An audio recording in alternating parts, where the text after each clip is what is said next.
नमस्कार, आप देख रहे हैं यूनाइटेड जेके और मैं हूं सुरिंदर शर्मा। कहने को देश में लोकतंत्र है, जम्मू कश्मीर में भी लोकतंत्र है, लेकिन क्या ये मान लिया जाए कि जम्मू कश्मीर के संदर्भ में या जम्मू कश्मीर के परिप्रेक्ष्य में लोकतंत्र के अलग ही मतलब, मायने और पैमाने हैं।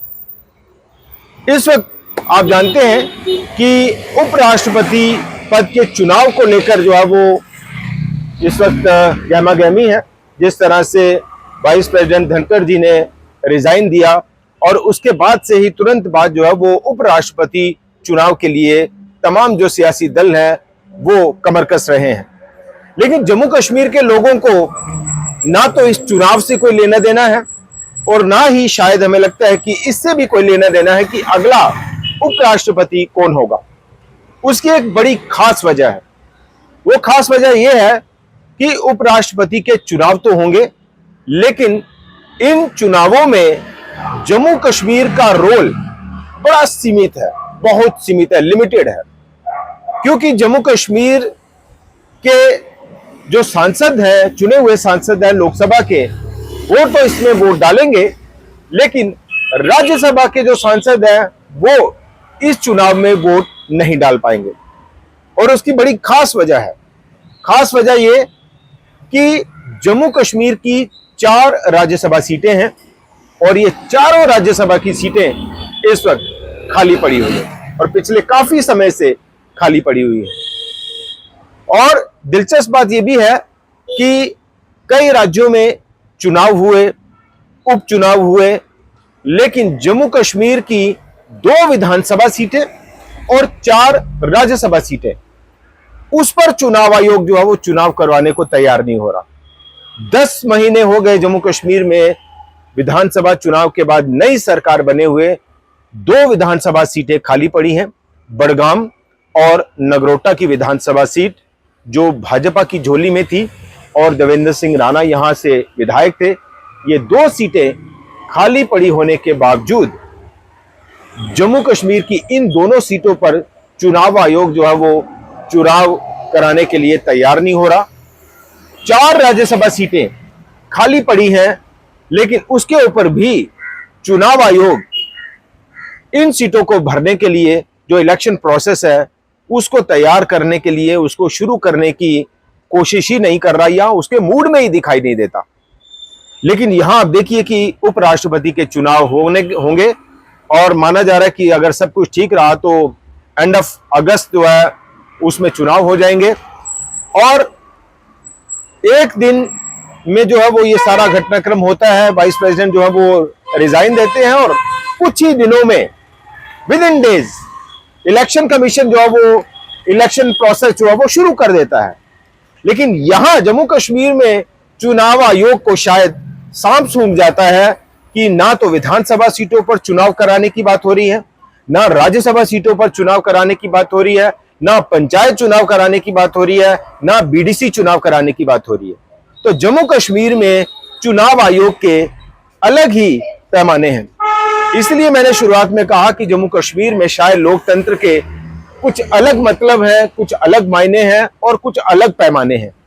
तो बड़ा दिलचस्प पहलू यह है कि इस चुनाव में, उपराष्ट्रपति पद के चुनाव में 5 सांसद हैं जो लोकसभा में, वो तो अपना वोट कास्ट करेंगे, लेकिन 4 राज्यसभा सीटें जो जम्मू कश्मीर की खाली पड़ी हुई हैं उस पर कोई भी वोट नहीं दे पाएगा, क्योंकि राज्यसभा का जो मेंबर है वो इस वक्त कोई है ही नहीं। और यह भी बड़ी दिलचस्प बात आप देखिए कि पूरे देश भर में जो 543 एमपी हैं लोकसभा के और 245 जो राज्यसभा के जो सांसद हैं वो हैं, लेकिन कुल 5 सीटें टोटल जो है वो पूरे लोकसभा और राज्यसभा में कुल 5 सीटें जो है वो खाली पड़ी हुई हैं और उन 5 सीटों में भी 4 सीटें जम्मू कश्मीर की हैं, 1 सीट किसी और राज्य की है, मैं नाम भूल रहा हूं, और 5 में से 4 सीटें जम्मू कश्मीर की राज्यसभा की खाली पड़ी हैं। तो इसलिए इस चुनाव से जम्मू कश्मीर के लोगों का, या हमें लगता है जम्मू कश्मीर के जो विधायक हैं जो विधानसभा में हैं इस वक्त, उनको कोई खास फर्क नहीं पड़ता या उन्हें कोई खास इंटरेस्ट भी नहीं लेना चाहिए कि भाई कौन बन रहा है, क्योंकि आप ना, आपका तो राज्यसभा मेंबर ही नहीं है तो वोट किसी को जाएगा नहीं, और अगला कौन बनता है कौन नहीं बनता, इससे मुझे लगता है कि आपको ज्यादा दिलचस्पी लेने की भी जरूरत नहीं है। जब बनेगा आपको पता चल जाएगा कौन है, खबरें आ जाएंगी, टेलीविजन पर डिबेट डिस्कशन शुरू हो जाएंगी, लेकिन उसमें जम्मू कश्मीर की डायरेक्ट इनडायरेक्ट कोई पार्टिसिपेशन नहीं है, बड़ी लिमिटेड पार्टिसिपेशन है। सिर्फ जो लोकसभा के एमपी हैं वो इसमें वोट कास्ट करेंगे। तो ये भी, जैसा मैंने बीच में भी कहा कि कई राज्यों में चुनाव हुए, उपचुनाव हुए, लेकिन यहां चुनाव आयोग जो है वो इलेक्शन कराने का नाम तक नहीं ले रहा। मई में गुजरात में चुनाव होते हैं, उपचुनाव होते हैं, बाई इलेक्शंस होते हैं, केरला में होते हैं, पंजाब में होते हैं, पश्चिम बंगाल में होते हैं, लेकिन इन राज्यों के चुनाव जो है वो चुनाव आयोग अनाउंस कर देता है, लेकिन जम्मू कश्मीर के चुनाव जो है वो अनाउंस नहीं किए जाते। अब यहां पे लोकतंत्र के क्या मतलब रह जाते हैं, या चुनाव आयोग जो है वो डेमोक्रेसी की डेफिनेशन क्या मानता है, क्या परिभाषा है लोकतंत्र की, और जम्मू कश्मीर में चुनाव आयोग को क्या कुछ अलग पैरामीटर्स पर जो है वो चुनाव कराने हैं, ये सारी समझ से बाहर की बातें हैं। तो ये मैंने आपको बताया कि जो उपराष्ट्रपति पद के जो चुनाव होने जा रहे हैं उसमें जम्मू कश्मीर का रोल बड़ा लिमिटेड है। 4 राज्यसभा सीटें खाली हैं और इन सीटों को भरने के लिए नाम तक नहीं लिया जा रहा। इलेक्शन कमीशन जो है वो इलेक्शन प्रोसेस को इनिशिएट करने को तैयार तक नहीं हो रहा, बात तक नहीं हो रही कि जम्मू कश्मीर में आखिर राज्यसभा सीटों पर चुनाव कब होंगे। और 2 विधानसभा सीटें खाली पड़ी हैं, उस पर भी चुनाव होने के कोई संकेत नहीं है। तो आप देखिए कि इन इलाकों के लोगों की नुमाइंदगी करने वाला जो है वो कोई नहीं है विधानसभा में। बड़गाम से जो सीट उमर अब्दुल्ला ने छोड़ी, और नगरोटा, तो यहां से आप अंदाजा लगा सकते हैं कि जम्मू कश्मीर में लोकतंत्र की मजबूती के और बहाली के जो ढोल पीटे जाते हैं उसकी असली सच्चाई क्या है।